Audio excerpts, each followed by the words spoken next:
자, 이제 수학2 마지막 적분 과정인데 이 적분 과정을 잘 보면 첫 번째는 기본적으로 연산 문제가 출제가 될 수 있어요. 그래서 첫 번째는 우리가 알고 있는 부정적분. 우리가 이번에 나왔던 이제 6월, 9월 목표에서는 이제 이 부분이 나왔어요. 그렇기 때문에 올해 수능에도 아마 이 부분의 문제가 출제될 확률이 제일 크다 생각하시면 되겠습니다. 다시 말하면 이렇게 시험 문제 나올 텐데 f'x의 식을 줍니다. 식 주고 그리고 and 함수값을 하나 줘요. 이것을 이제 기본적으로 우리가 알고 있는 적분함수 C를 구하는 거죠. 현재 이거일 때 바로 f 현재 p의 값을 구하시오 이게 되는 거예요. 구하시오. 그래서 가장 노골적으로 주는 건 바로 이 식을 줄 거야. 요거.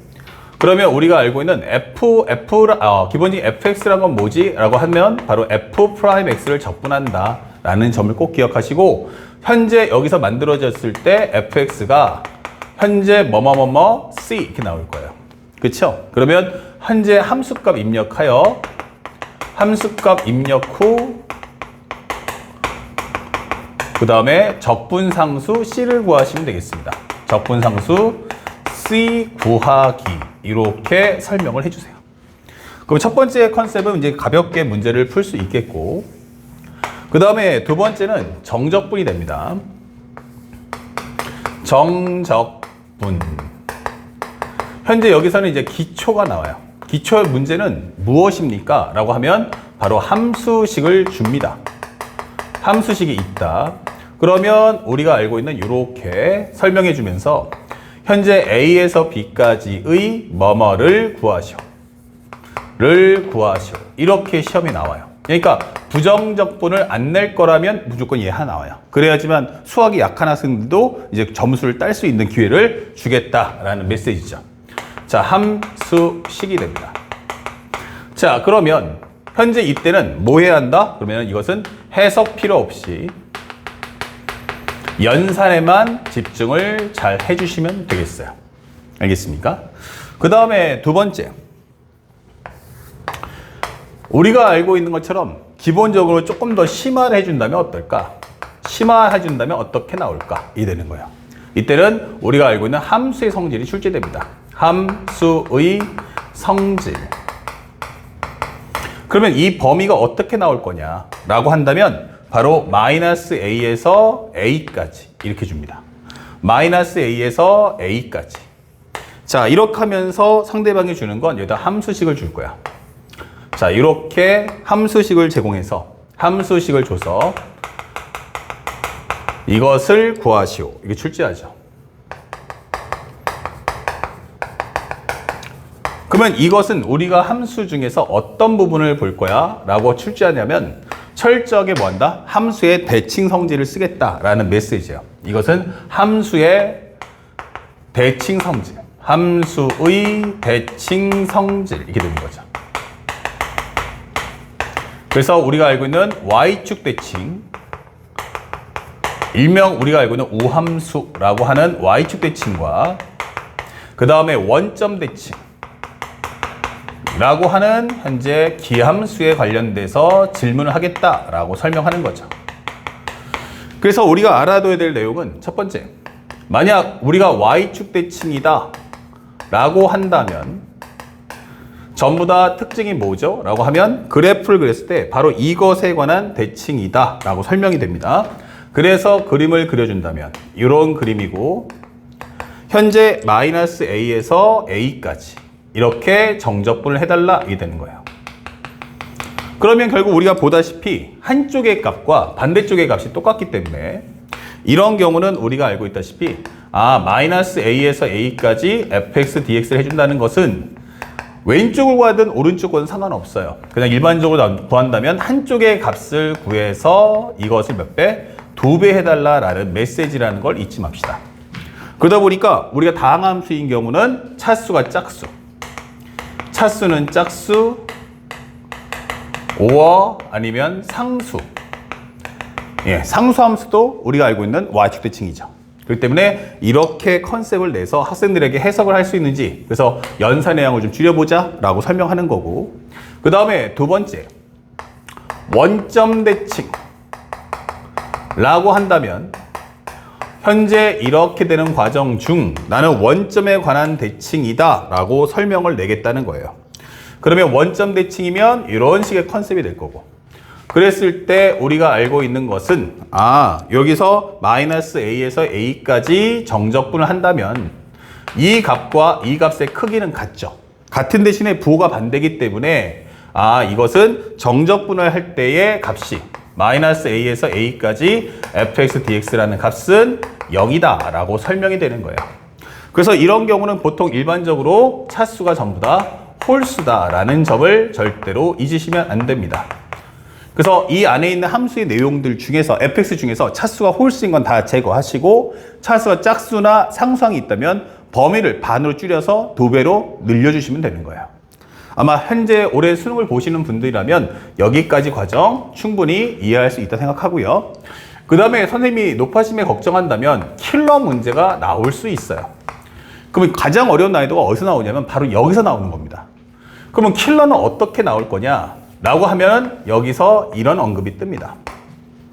함수 fx에 관해서 자, 이렇게 뜰 거예요.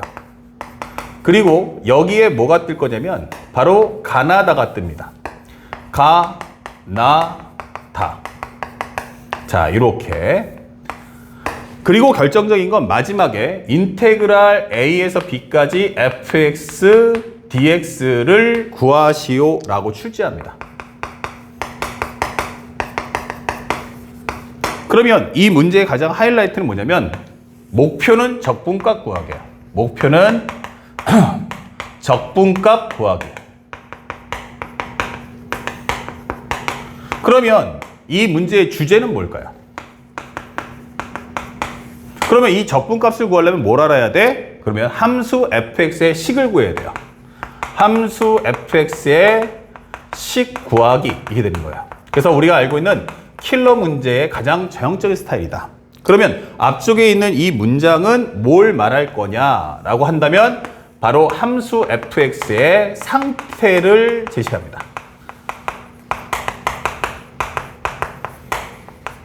그래서 지난 6월과 9월은 전부 미분에서 나왔지만 만약에 적분에서 내겠다 하면은 이 부분의 소재를 미분하고 혼합돼서 함수의 상태를 제시할 거예요. 그래서 여러분들은 그걸 통해서 함수 fx의 식을 구하는 게 목적이구나 라는 걸 확인하셔서 선 함수 fx의 식 구하기 후 적분하기, 이렇게 계획을 세워주시면 됩니다.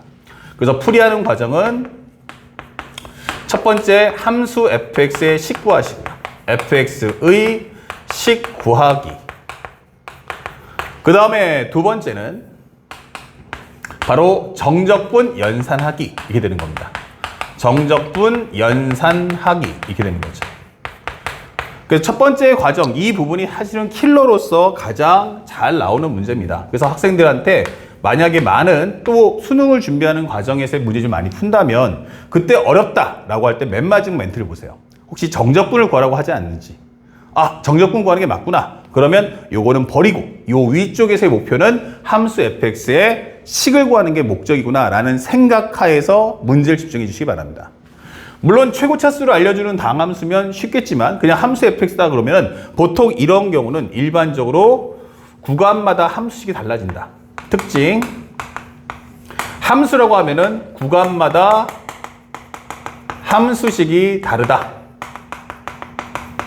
자, 이렇게 정리된다는 것도 미리 예측을 해주세요.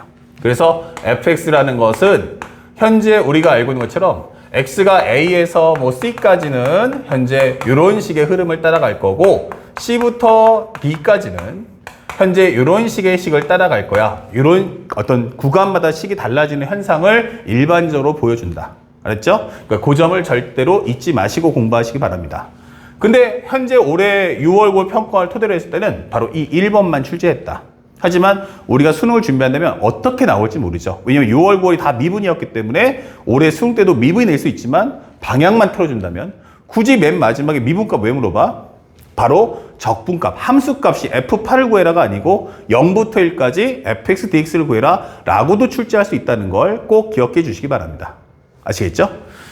자, 그래서 우리가 알고 있는 22번 문제, 킬러 문제는 결국 미분이냐 적분이냐 종이 한 장 차이다 라고 생각하시면 되겠습니다. 그 다음에 세 번째는 정적분의 심화연산인데, 정적분의 심화연산은 어떻게 낼 거냐? 정적분의 심화연산. 자, 이럴 때는 가장 중요한 특징은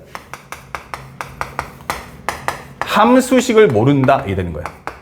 함수식을 안 줄 거야 이 되는 거죠. 그래서 첫 번째 컨셉은 무엇입니까? A에서 B까지 FTDT가 이렇게 나올 때야. 그래서 적분 안에 함수에 대한 표현이 이렇게 들어있다. 하지만 식은 주지 않을 거야 이 되는 거예요. 그래서 이런 문제가 나올 때는 일반적으로 fx는 이렇게 나온다. 그리고 식을 주고요. 그리고 여기서 플러스 a에서 b까지 ftdt 이런 식으로 나오는구나. 그래서 여기서는 함수의 식을 주지 않는데 동시에 특징이 뭐야 하면은 범위에 미정계수는 없다 이렇게 되는 거죠. 자, 여기 뭐 일반적으로 다 아시겠지만 여기는 정리한다라는 생각으로 봐주시면 좋을 것 같아요. 그러면 이렇게 나왔을 때는 첫 번째, 우리가 알고 있는 A에서 B까지 FTDT 요거를 상수 C라고 해주세요. 현재 함수는 모르지만 범위에 미정계수가 없다면 그냥 어차피 계산하면 어떤 상수가 나오겠지 라고 하는 거예요. 그러면 fx라는 것은 기본적으로 식, 그 다음에 플러스 C 이렇게 만든 후 다시 앞쪽에 있는 식에다가 입력을 해주세요. 그러면 두 번째는 A에서 B까지 식 더하기 C 이렇게 되겠죠. dt. 자, 그러면 이것이 바로 C다 이게 되는 거죠. 그래서 현재 목표는 상수 C 구한다 이게 되는 거죠. 그러면 상수 C를 구해지면 다시 어떻게 되겠어요? 우리가 알고 있는 이 앞쪽의 식에 입력하는 순간 함수의 식을 구할 수가 있다라는 게 목표인 겁니다. 자, 그 다음에 두 번째는 정적분의 범위에 변수가 껴있다면 이렇게 되는 거예요. 자, 이렇게 우리가 알고 있는 현재 상태라면 이렇게 표현할 수 있어요. 그러면 이때는 특징이 뭐다? 바로 범위에 미정계수가 있다면 이렇게 되는 거죠. 범위에 미정계수가 있다면 이렇게 되는 겁니다. 대신에 얘는 시험에 낼 수 있는 컨셉이 크게 몇 가지냐면 세 가지로 갈라집니다. 몇 가지로? 세 가지로. 그래서 그 내용을 면면히 알아볼 필요가 있다. 그 중에 첫 번째로 이제 먼저 알아야 될 것은 이 연산하는 방법인데, 현재 알파 x하고 베타 x가 있어요. 현재 FTDT예요. 다시 말하면 이 범위에 뭐가 있다? 우리가 알고 있는 이렇게 변수가 껴있다면. 근데 우리가 상황에 따라서 이 식을 뭐 할 거다? 미분한다 이게 되는 거예요. 됐죠? 미분한다면 이거 어떻게 될 거냐? 라고 하는데 이때는 여러분들 꼭 알아둘 건 이 과정은 신경 쓸 필요가 없어요. 그러니까 ft가 다항함수가 나오든 절대값 함수가 나오든 신경을 안 써도 됩니다. 그래서 이걸 미분한다 하면 이 결과는 항상 범위를 미분하고 집어넣으세요. 그러면 베타 프라임 x 곱하기 f의 베타 x 마이너스 밑에 거 미분하면 알파 프라임 x 곱하기 f의 알파 x다. 이렇게 기억을 해주시면 됩니다. 자, 그래서 이 과정, 이 값의 연산이 스피드하게 이루어질 수 있도록 준비해 주세요. 만약 현재 이 과정이 이해가 안 간다라고 하시는 분들은 살짝 살펴보면 이걸 적분했을 때는 라지 ft가 되면서 알파 x, 베타 x가 되고요. 그 다음에 다시 한번 현재 이 상태를 마무리해주면 라지 f의 베타 x에서 라지 f의 알파 x를 뺀다라는 식이 되는 겁니다. 그래서 이 과정을 다시 미분하면 라지 f를 미분하니까 스몰 f의 베타 x 그리고 속에 걸 미분하니까 베타 프라임 x다. 여기도 마찬가지 라지 f를 미분하면 스몰 f가 되면서 스몰 f의 알파 x고 얘를 미분해주면 얘가 바로 알파 프라임 x가 된다라는 결과에 도달하게 되는 거죠. 그러니까 우리가 실제 연산할 때는 미분할 거야 라고 할 때는 항상 위에 범위를 미분하고 함수에 입력해주고 밑에 거 미분하고 함수에 입력한다 라고 기억하시면 훨씬 더 연산하기가 쉬워집니다. 자, 그리고 이제 유형을 볼 텐데 살짝 올려주면 첫 번째. 요거는 CF로 잡아줄게요. CF. 그러면 첫 번째 유형이 뭐냐? 바로 A에서 X까지 FTDT가 있는데 여기에 뭐가 있다? X의 관계식이 있다면 이 되는 거예요. X의 관계식이 존재한다면 오케이 이 되는 거죠. 그러면 첫 번째로 우리가 해야 될 것은 X 대신에 A를 넣어서 현재 A에서 A까지 FTDT가 되면 이것이 뭐가 된다? 0이 되겠죠. 그럼 여기도 X 대신에 A 넣었으면 여기도 X 대신에 A를 넣을 거야. 그러면 이때 우리는 뭐 한다? 바로 미정 개수를 구할 수가 있습니다. 혹시라도 현재 여기 안에 있는 미정 개수가 있다면 요거 미정 개수를 X값 입력해서 구해 주시고요. 그 다음에 두 번째는 양변을 미분한다. 양변 미분하기 이게 되는 거예요. 그러면 현재 이 식은 미분하고 집어넣으니까 fx가 되고 상수는 미분하면 0 나오니까 쓸 필요가 없어져요. 그러면 오른쪽에 뭐가 나온다? 이 x의 관계식을 미분한 값이 등장한다 이 되는 거야. 그래서 우리의 목표인 fx를 구할 수 있잖아 라고 설명하는 과정이에요. 중요한 건 여기에 뭐가 있다? x의 관계식이다가 중요한 거야. 그러면 여기에 x의 관계식이 있어야 양변을 x에 관해서 미분한다가 의미가 있는 거야. 그래서 심한 문제가 나오면 a에서 x까지 ftdt가 현재 상수가 나온다든지 c라고 하는 상수가 나온다든지 아니면 또는 a에서 x까지 ftdt가 상수 c보다 같거나 크다 이런 식으로 표현되는 문제도 실제로 준킬러로 등장합니다. 그러면 여기에 뭐가 없지 하면 x 관계식이 없다. x의 관계식이 없다. 이 되는 거예요. 아, x 관계식이 없구나. 이 되는 거죠. 이때는 가장 중요한 건 미분을 해서는 안 된다. 이 되는 거예요.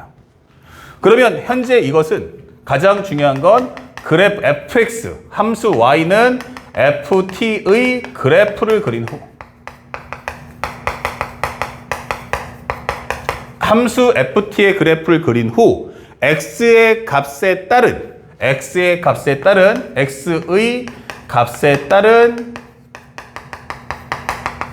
배소 비교 및 값을 구하시면 되는 문제예요. 이렇게. 아시겠죠? 그래서 특히나 이제 기억랜드 이것이나 이런 문제나 최초소 문제 잘 나오니까 이런 것도 좀 알아두시고요. 절대 x의 관계식이 나오지 않을 때는 절대로 미분하지 마. 그리고 또 하나 팁을 준다면 항상 입력하더라도 작은 범위는 밑에 큰 범위는 위로 와야 됩니다. 그래서 혹시라도 학생들이 주의할 수 있도록 주의사항을 적어준다면 작은 범위는 밑에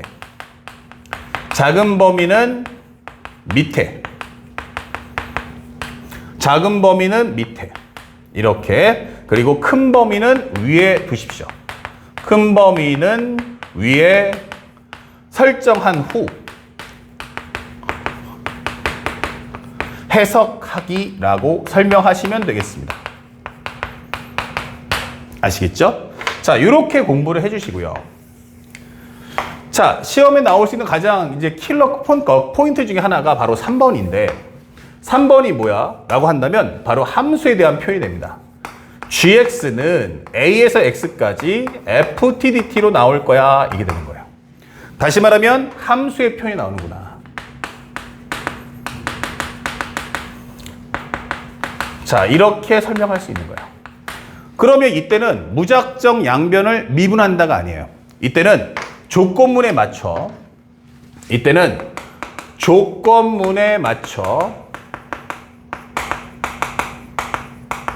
함수 gx를 정리한다. 이게 되는 거예요. 다시 말하면 만약에 G3의 값이 얼마야? 라고 물어봤어. G3이 얼마야? 아니 근데 G3이 얼마냐 묻는데 이거 미분할 필요 없죠. 만약에 G3 그러면 양쪽에다가 3 넣어서 정적분 계산하면 된다는 얘기예요. 그리고 만약에 gx의 극대값이 뭐야? 라고 하면 gx의 극대값이면 g'x가 양수에서 음수로 가겠죠. 그때는 양변을 미분해서 g'x를 구하시면 된다는 얘기예요. 알겠습니까? 그래서 이 식을 보자마자 나는 어떻게 할 거야 라고 생각하지 마시고 함수 표현이 떴다는 것은 그만큼 다채롭게 질문할 수 있다는 얘기예요. 그러니까 절대로 먼저 뭘 해야지 라고 생각하지 마시고 이 함수의 표현에 맞춰가지고 함수값 그러면 적분하시면 되고요. 그 다음 미분값 그러면 미분 후에 연산을 들어간다. 알았죠? 그렇게 생각하면서 공부해 주시길 바랍니다. 그래서 함수의 표현이 실제 시험이 제일 잘 나오고요. 먼저 설레발 치지 말고 상대방의 조건에 따라서 푼다라는 그 기준만 잊지 마시기 바랍니다. 자, 첫 번째 매핑 여기까지 정리하고 우리 한번 1번부터 순차적으로 문제를 한번 소화해 보도록 하겠습니다.